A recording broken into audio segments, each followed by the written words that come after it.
Өнеркәсіп, оның отаршылдық сипаты. Құрметті балалар, бүгінгі тақырыбымызда өнеркәсіп оның отаршылдық сипаты жайлы алтын, тұз, мұнай кәсіпорындарының жұмысы, темір жол салу және сауда өнеркәсіп буржуазиясының жұмысшы тобының қалыптаса бастауы туралы айтамыз.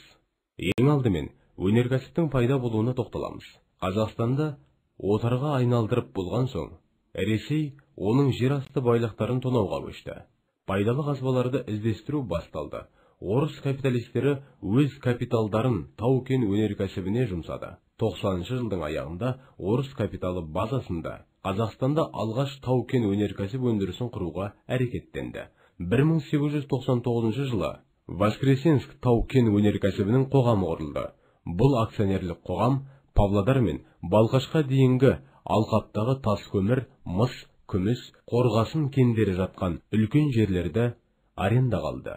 Реформалық Ресейде капитализм дамыды. Қазақстанның тау-кен өндірістерін басқаратын тау-кен басқармасы құрылды. Олар финанс министріне бағынды.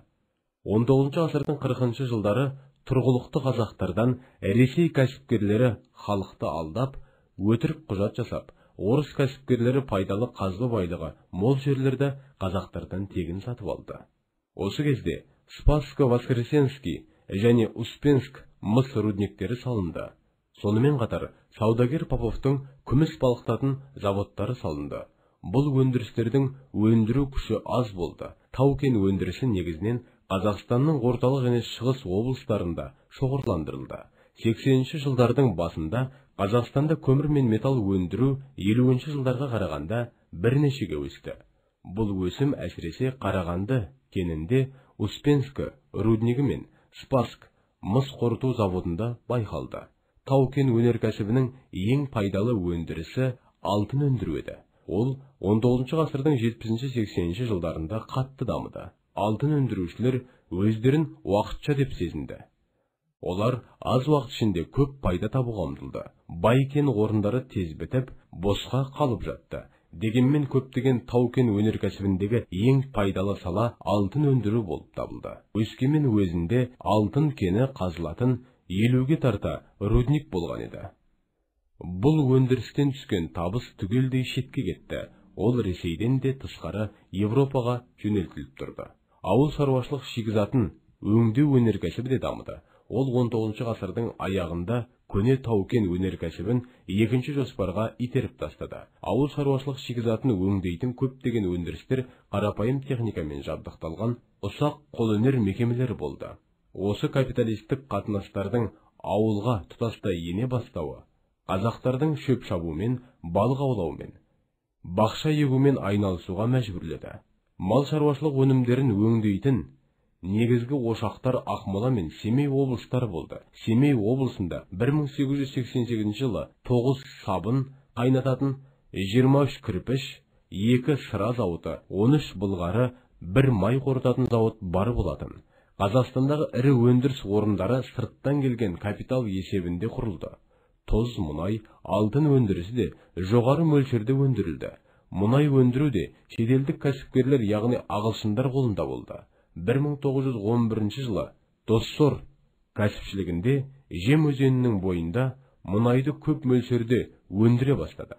Шетелдік компаниялар шектен тыс пайда тапты. Патшаның отаршылдық саясаты Қазақстанда шикізат өндіріп, тауар өткізетін рынокқа айналдырып, өлкедегі өнеркәсіптерді мәңгілік артта қалдырмақ болды. Орыс капиталистері ескі жабдықтарды арзан жұмыс күшін пайдаланды. Бұл техникалық прогресті тежеді, өнімді азайтты, жұмысшылар жағдайын ауырлатты. Себебі кәсіпорындарды игеруге орыс кәсіпкерлерінің білімі мен тәжірибесі жетпеген болатын. Шетелдік кәсіпкерлер тез арада байып шыға келді. Олар жергілікті арзан шикізатты өздерінде қымбатқа сатып, банкілерден алған қарыздарынан құтылып қана қоймай, қыруар пайданың астында қалды. Ал кен орындары, шахталар айуандықпен талан-таражға салынып, тонаудың салдарынан біртіндеп істен шыға бастады. Техника жаңартылған жоқ, ал шикізат шетел асып кетіп жатты. Шетелдіктерге Спасск, Воскресенский және Успенск мыс кеніштері, Спасск мыс қорыту зауыты және Саран, Қарағанды көмір кендері сатылып кеткен болатын. Акцияны шетел азаматтары ұстады. Олар Англияның, ақш-тың, Германияның, Францияның, Швецияның, Испанияның азаматтары еді. Отарланған аймақтарда табиғат байлығын пайдалану темір жол құрылысынан кейін үдей түсті. 1874-1878 жылдары Орынбор-Самара-Орынбор темір жолы салынды. Ал орталық губернияларды Батыс Қазақстанмен байланыстырды. 1891-1893 жылдары Покровская, Слобода, Орал жолы салынды. 1897 жылы Урбах-Астрахань жолы салынды. Дегенмен бұл линиялар Қазақстанның тек біраз ғана бөлігін қамтыды.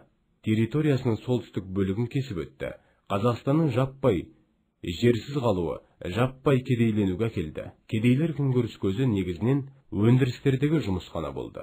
19 ғасырдың екінші жартысынан қазақ жеріне орыс, украин шаруаларын қоныстандыру жүріп жатқан болса, 20 ғасырдың басында әсіресе революциядан кейін бұл саясат күшейе түсті.